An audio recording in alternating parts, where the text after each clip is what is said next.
Boker Tov and good morning. Welcome. It's a beautiful day outside. Seems like the winds of last night have passed. I hope you're having a calm morning. Feels a bit that way to me.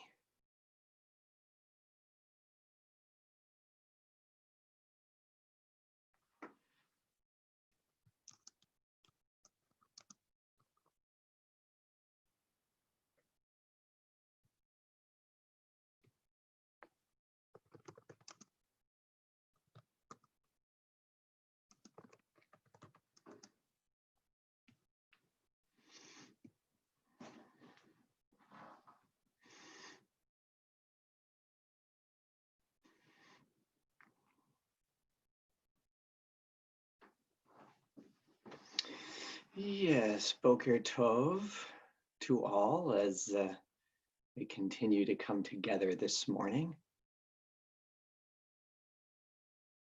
It's a lovely way to start the day.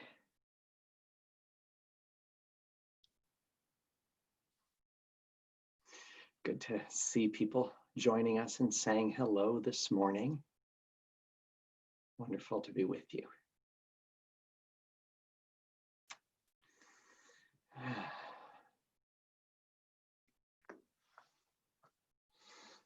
Well, Boker Tov, wow, what a gorgeous morning it looks to be outside. And I hope wherever you are inside that it's a gorgeous morning as well. As we gathered together this morning for Sinai Stream's Boker Tov moment, a moment each day to connect, to reflect, and remember, brought by the clergy of Temple Sinai of Toronto, but an opportunity for any and all who are able, both here on Zoom as well as on Facebook, to join with us and start our day with a little bit of opportunity to reflect. One of the things we've been doing on a number of the different weekdays, a number of the regular days of the week, as we find ourselves today here on Wednesday, is to take a look at some of the intermediate blessings of the Amidah, of the daily center part of the prayer service. There are 13 central blessings or benedictions, brachot, that we find there. And as we make our way through, with only 2 more of those to go after today, we find ourselves this morning considering the bracha, the blessing for Jerusalem. Jerusalem, for our people, is so much more than a city. Jerusalem is an idea. It's spoken in our tradition, Yerushalayim shel mata v'Yerushalayim shel mata. Yerushalayim shel mata v'Yerushalayim shel mala. That we talk about the earthly or lower Jerusalem and the upper or heavenly Jerusalem. The idea that with all of the challenge and reality and conflict and wonder and holiness and ancientness and new evolutions that we find in Jerusalem itself, the real city that living in our time, we're privileged as Jews and all humans to be able to safely go to Jerusalem and to encounter the places that are so important, not only, of course, to the Jewish people, but to Christians and Muslims and many others in our world as well. We're lucky to do that, and yet there always has been an idea that the reality of Yerushalayim is never enough. Just like the reality of our world, the times in which we live, as challenging as day-to-day as I feel them to be, our day-to-day life is wonderful, and yet we always need to reach up, to strive for more, to find that next stage, to work for a time that is better. And so Jerusalem, while having geographical, political, emotional, spiritual consequences in its real world version, is also a symbol of what, not only just what can be, but what we need to bring. the kind of world that we have to find and create. And in many ways, although many of them subtle, that is we find in our blessing for Jerusalem, that we find in our Siddur. And I want to share both the more traditional version of the blessing that we find in our Temple Sinai Siddur, but I would like to share the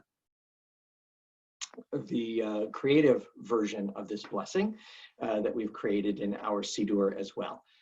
So on the white side of the page, on the right side of the page, we find the Reformed version of the prayer for Jerusalem. Why do I say the Reformed version?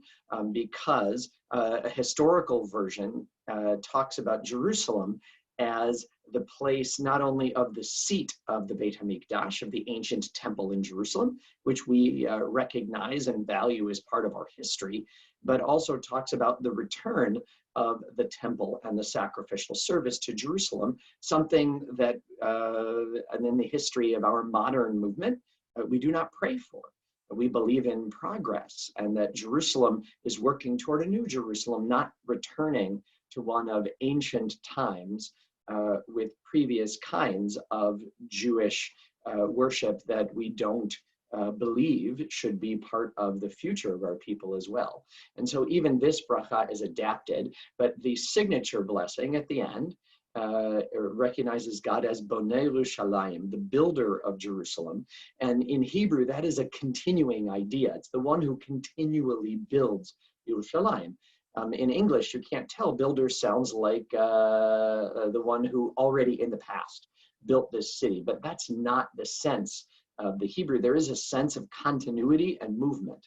And the words of this blessing, Yerushalayim Yocha B'Rachamim Tashuv, asking God to return to Jerusalem, the divine city, Tishkon B'Tocha Kashel Tibalta, and for God's Shechina, God's near indwelling presence that can be felt in our world, to be fully present and felt in the city of Jerusalem, and asking Uvnei Ota B'Karov B'Yameinu B'Inyan Olam, and build her.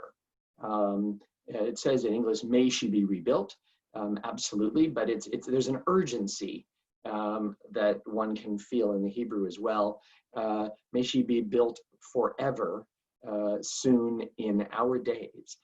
The idea of the building of Jerusalem is challenging for the Reform movement in Israel, who changes the words of this blessing again and doesn't say uvenei, but has v'hashlem binyan Yerushalayim, and complete the building of Jerusalem, recognizing that what's gone on during these years since 1967, when our people has been able to return to Jerusalem, that recognizing that as a sacred step, as part of the move toward a world of the Yerushalayim Shel Mala, this upper Jerusalem and a better world.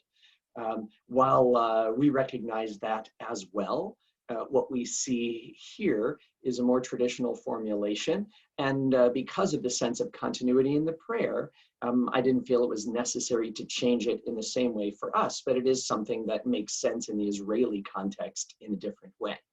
Now, I mentioned that Jerusalem is itself is herself, because cities are, the word itself has a feminine form to it in the Hebrew. All Hebrew words are either masculine or feminine. There is no neuter form in Hebrew. It starts with the same words, the first two lines, but the next two lines in this prayer for Yerushalayim have images, because Jerusalem is a place that fires the imagination, a place, as I said, that is so multivalent, that feels so many different ways, from a wail to a wow, from the sadness, the ultimate sadness of some of the moments in our people, to moments of exhilaration, and everywhere in between. And that emotional range should be part of our prayer in general, but especially in moments like this, especially in prayers like this as well. And so these words say, Ale Alea Me'ala, it calls God not to build Jerusalem, but for God to make Aliyah to Jerusalem. and to give strength to those who support her. That this image of Aliyah is one that we urge even for the divine, that all of us together with the Holy Presence need to continue to try to rise up in our prayers for Jerusalem and our hopes in the work we do to continue to make Jerusalem what her name represents, a city of peace and a city, we hope, not so implicit in the name, of justice as well, a city of truth, a place where all of those come together. Maybe that's why Jerusalem is also so hard in the world today, because those do collide very much in the streets and alleyways and experiences of Jerusalem. And the second to last line in the Hebrew on this page says, Ki achat hi le'amenu, that Jerusalem is unique. She has one unique place in the heart of our people, one place for our people. This image is one that comes from the Song of Songs, from the beautiful book of love poetry that we find in our Tanakh, in our Hebrew Bible. And the way this image has been chosen, it says Jerusalem is one, has unique to our people, but the original phrase in Shir HaShirim is Achat hi le'ima. She is unique to her mother. The image there is a mother and a daughter. And in this case, the way it's being applied, it means that Jerusalem is the daughter of the Jewish people. That if we think about that image can express our hopes and our goals, both for our relationship to Yerushalayim, to the city of Jerusalem, and she in some ways represents the wholeness of our connection to the land and history and hopes and future of Israel. And so in our prayers, when we focus on Yerushalayim, hopefully we can do so in a way that expresses the hopes and the dreams and the challenges and the faith and that deep connection of a mother and a daughter.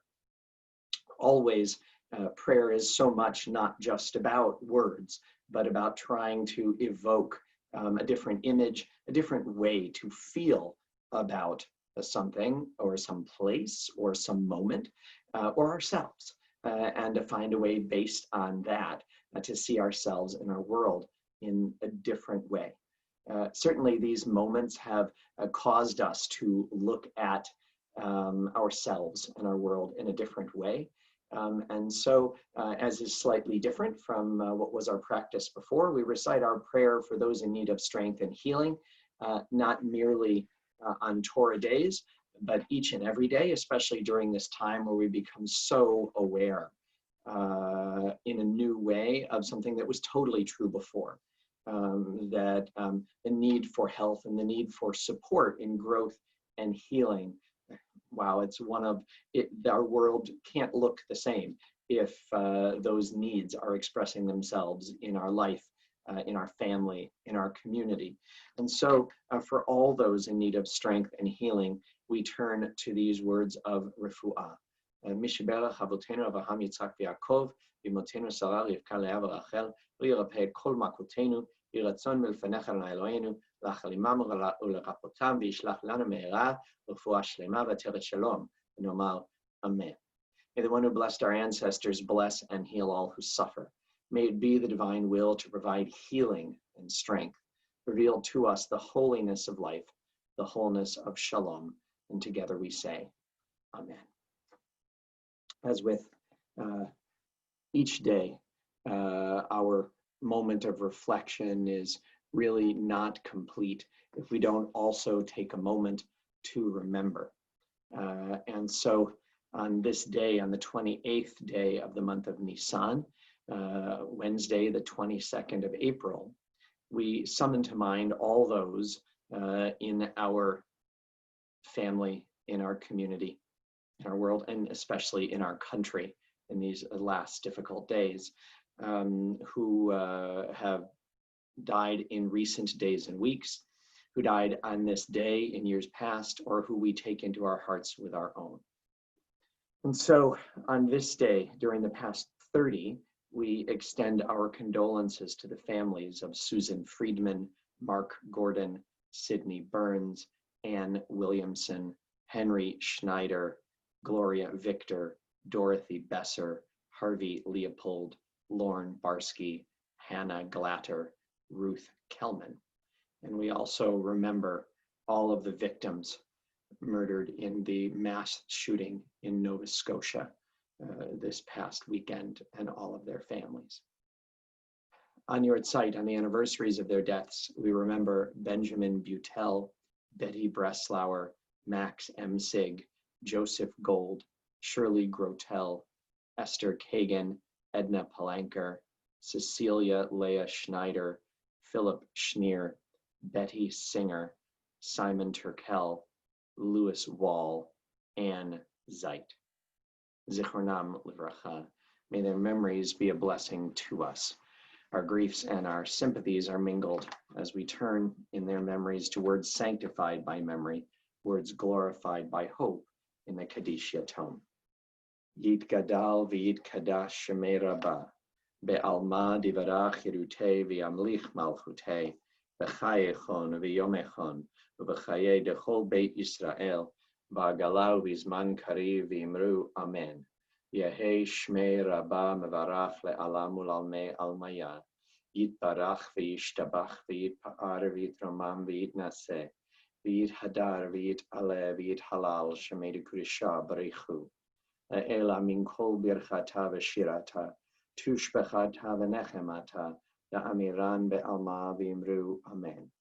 Yehei shlama rabba min shemaya, v'chayim aleinu ve'al kol Yisrael v'imru amen.